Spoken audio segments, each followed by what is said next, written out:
The Apple Vision Pro. I don't like how this is blinking at me. Since the release of this device, I've always been super skeptical of its ability to succeed in the market, given the insane price tag, and the fact that people really aren't behind VR and AR yet at large scale. It's easy for someone to justify buying something like the Meta Quest 3 because it's only $500, but $3,500 is an extreme investment for most people.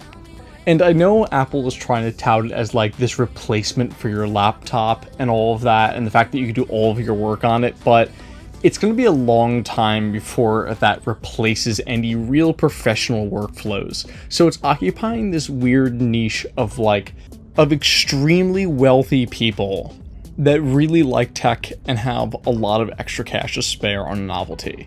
Another recent figure that just came out is that globally, they still have yet to sell 100,000 units, which sounds like a lot, but they're projecting 4 times that by the end of this year in sales. And given the fact that we're halfway there, it's clear that that is not even going to come close to happening. And in the last quarter, sales have dropped over 75%, which is the steepest decline since they have launched.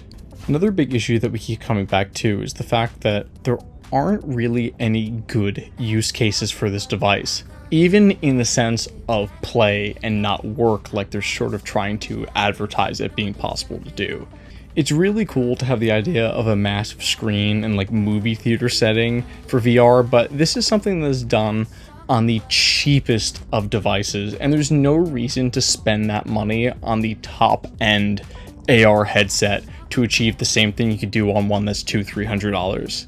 I think in the end, one of the biggest issues is Apple keeps hoping that there is sort of blind trust in every device they make, and that people will just buy anything that they release. And we're starting to see that that's not really the case. This is already a segment in the market that has extremely few users. And this technology is still just too far in its infancy to justify the purchase of it. Sure, this is incredible tech, and it is really cool to see the market going in this direction. I think like a lot of other pieces of tech, society just isn't ready for something like this yet. You would look like a crazy person if you were to wear something like this in public, unironically. It's a lot like the initial doubters of smartwatches when it seemed like such a geeky, techie thing to have a smartwatch, and now almost everyone has them. And although Apple has invested so much money into the technology behind this device, there still just needs to be compelling use cases before people adopt it. This is something that I've always been super on the fence about. Even if this was cheap, like even if the Vision Pro was the same price as the Meta Quest 3, I still don't think I would be sold on it yet. And that's a big problem, given that I wouldn't be willing to spend 1/7 of the cost. And again, just because this is the most advanced headset doesn't mean it's automatically the best and something that everyone needs in their house.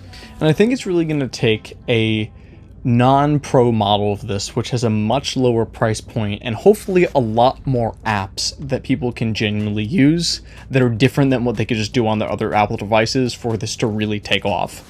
I don't believe a lot of the people who say the Vision Pro is going to be a failure, they're not going to release another one again. That's definitely not the case given the investment and the direction the industry is going, but I still think it's going to take till the second, third, maybe even fourth generation before the average Apple consumer is buying a device like this. But again, time will definitely tell.